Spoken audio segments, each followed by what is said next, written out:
All right. Welcome to another episode of How to Do Life with Giorgio. So, I'm going to talk about an interesting topic. I keep saying they're interesting, but let's face it, I find all these topics interesting, and I hope you do too. But today's topic is going to be about perfectionism. Now, it's an interesting topic when it comes to a wide variety of aspects of life. When we talk about creativity and creative work, there's a lot of perfectionism that usually shows up there. It can show up in our professional work whenever we're having to submit projects, proposals, sales pitches, copywriting, marketing, and so on. Even product development. Perfectionism also shows up in relationships where you're waiting for the perfect individual or the perfect kind of relationship or the perfect situation for you to express how you feel. It can even show up with finances, waiting for the perfect amount of money to show up before you start budgeting, or waiting for the perfect opportunity for you to actually start doing something about your finances. All these different forms of perfectionism, they're all related to the same thing. And so on today's episode, I want to be able to tackle some of that with you and give you an understanding of what might be really going on there for you. So let's get into it. Now, perfectionism is actually fear disguised. Now, that might sound obvious and non-surprising, and you may have even heard that somewhere else. But when you actually start to peer under the hood or behind the curtains of what's going on with perfectionism, you will find that it's actually fear. Fear, when it comes to perfectionism, it's actually our attempt to try and delay sharing what we're working on with others, putting it in a position where it receives critical feedback, or actually dealing with some kind of rejection or failure. Now, if you don't actually have the same concerns about these things unfolding for you, if you don't fear failure, if you don't fear rejection or criticism or critical feedback, then you stop leaning on achieving perfection before you actually finalize whatever it is you're working on. So what does that actually look like in reality?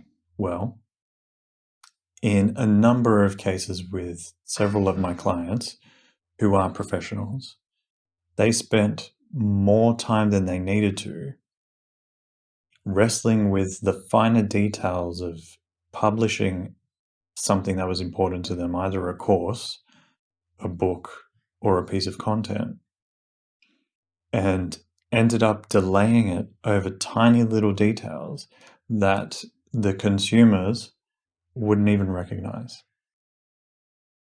An example of this is Steve Jobs. He focused a lot of intention on the internals of the devices. Now, the reality is the end user has almost zero awareness of how beautiful the design is on the inside of the phones or the iPads.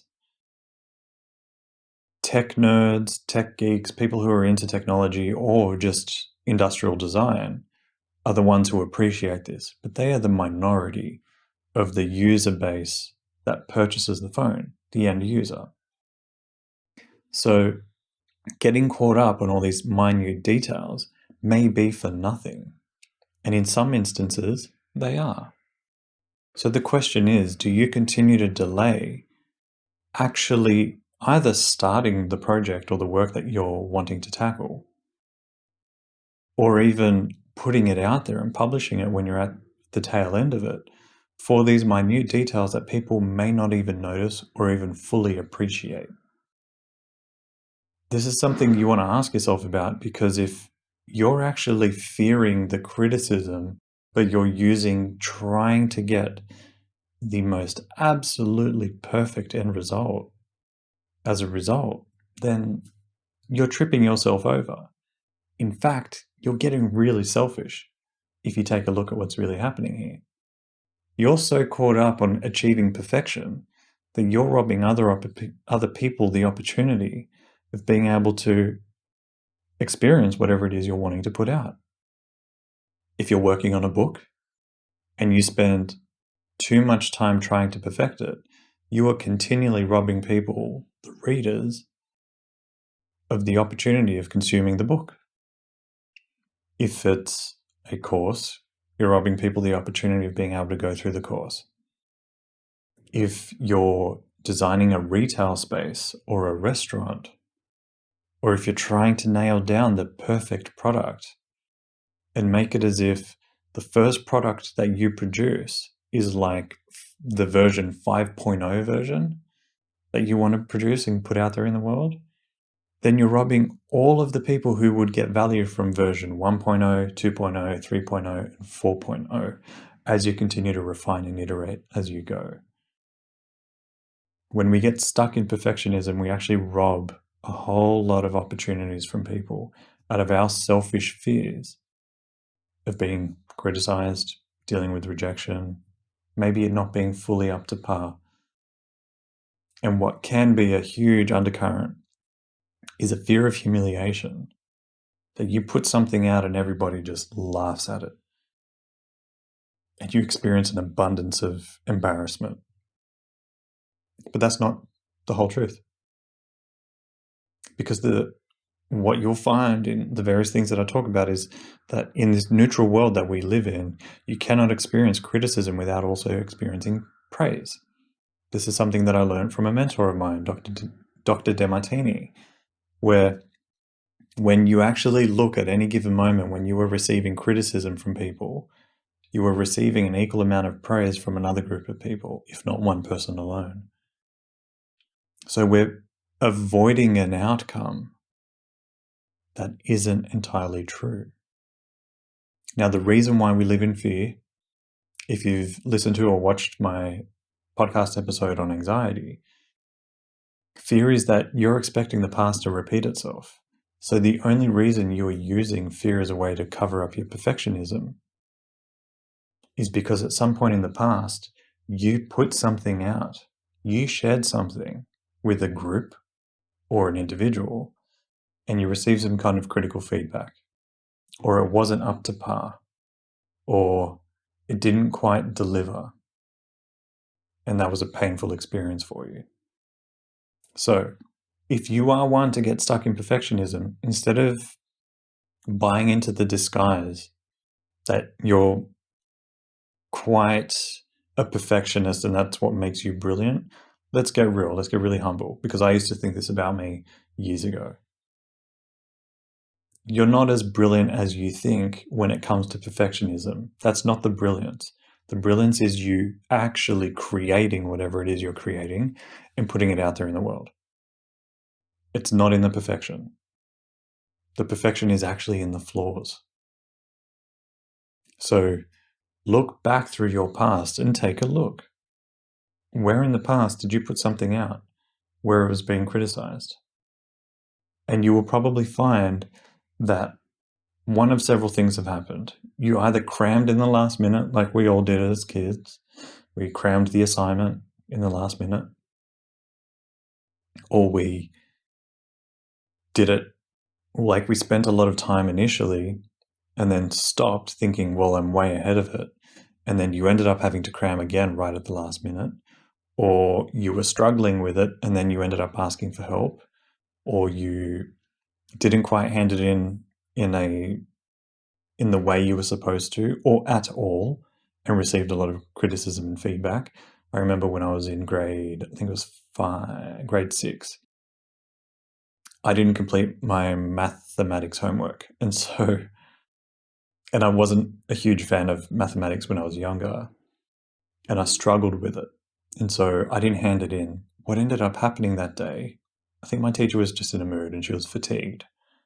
Understandably, I can't imagine doing what she was doing. And stood me up in front of the class and just tore into me, came down on me in front of all of my friends. And she hadn't done this when people hadn't handed in their homework before. It was really what seemed to be out of character. Now, for a few years, I was wrestling with those feelings and felt like she had kind of personally attacked me, and she kind of did. But what I came to understand when I actually did the work on this experience was that there was words that she shared with me, and she said it to the whole class, but was using me as an example. We were coming towards the end of grade 6, and here in Australia, grade 7 is when we start high school. She was worried that if I wasn't able to deliver on the homework, that I wasn't going to be able to navigate high school. She wanted to make sure that she gave me everything that she could to make me feel like I could handle high school. And because she was seeing that I wasn't quite delivering, she had these concerns. What was actually on the surface, what appeared to be a criticism, was actually an act of care, love, and compassion. She really did genuinely care about me and making sure that I got through. She cared about all of us. And she was feeling fatigued by the idea that maybe she wasn't quite delivering on her duty as a teacher. She felt like she was carrying a huge burden of making sure these kids transition from primary school into high school. And so when I started to look at it through her eyes at that point, my whole perspective of this experience shifted. And I went from feeling humiliated about not handing something in to realizing that she was trying to help me and she was wanting to make sure that she actually carried me across the line.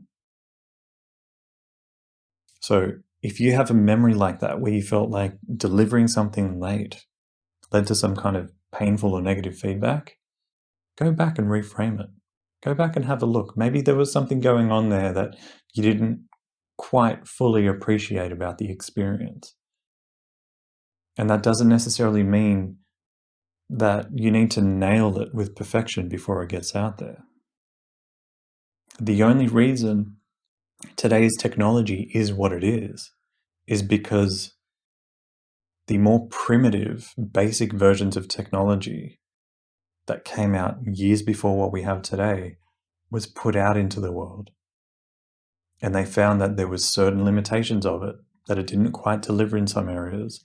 So they went back to the drawing board, reassessed, innovated, pushed the envelope, put out new technology. They found that had limitations and issues. They went back to the drawing board and they just kept coming back and reiterating and refining and developing the technology to the point where the phones, tablets, and computers we have today are the most powerful computers we've ever had in the history of humanity. So the only reason that has happened is because perfection was overcome and delivery took place. Expression, putting it out, actually took place. The same is true for relationships. The only way a relationship can evolve and develop is because you actually put yourself in the relationship to find out, can this relationship work? Is there something there? And then you fight, you have an argument, you have some conflict, and you work through it. And then you achieve another layer. You achieve a version 1.5 of the relationship. And then you hit another snag. And then once you hit that snag, you decide, are we going to work through this? Are we going to try and develop and grow from it? Yes, you do. And then you hit version 2.0, 3.0, and you continue to evolve. But the only reason you get to more evolved versions of relationships in your life, both personal and intimate and romantic relationships, is because you started working on it. You didn't try and find the perfect relationship out of the box, off the shelf. This is the one. There's no work required. I don't think there's a relationship that exists like that, where you just pick them off the shelf and go, yep, cool. Just make sure you fully charge it before you turn it on, and away we go. We've got the relationship, right? There's a whole industry. It's called the adult industry that is trying to market devices like that, but even those devices don't fully deliver. So give yourself a break. Stop trying to achieve perfection. In fact, perfection comes through evolution, not the other way around. It is through the evolution of us as individuals, as a humanity, as a collective, as hearts, minds, and souls. It's the evolution and growth that is the expression of perfection. Something for you to think about.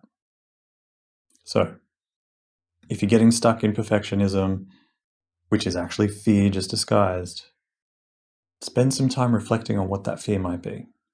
And if it helps, also jump back into the anxiety podcast episode where I explore anxiety and fear, and it might give you a bit of a different framework around that too. So I hope today's episode is helpful. Don't get stuck in perfectionism. It's not worth it. You won't get to the end of your life looking back thinking, I'm glad I spent so much time trying to perfect it and never really getting out there and putting it out there. The thing you will be grateful for is that you actually started putting your work out there, that you overcame your perfectionism and tried. So if you haven't already, make sure you subscribe to the episode on whatever platform you're listening to or watching this on. And please leave us a review. It helps the algorithm. It helps prop up the podcast and actually expand the reach organically. We want to make sure we get this message out to as many people as possible. But on that note, I hope today's episode was helpful and valuable, and I'll see you in the next one. Bye.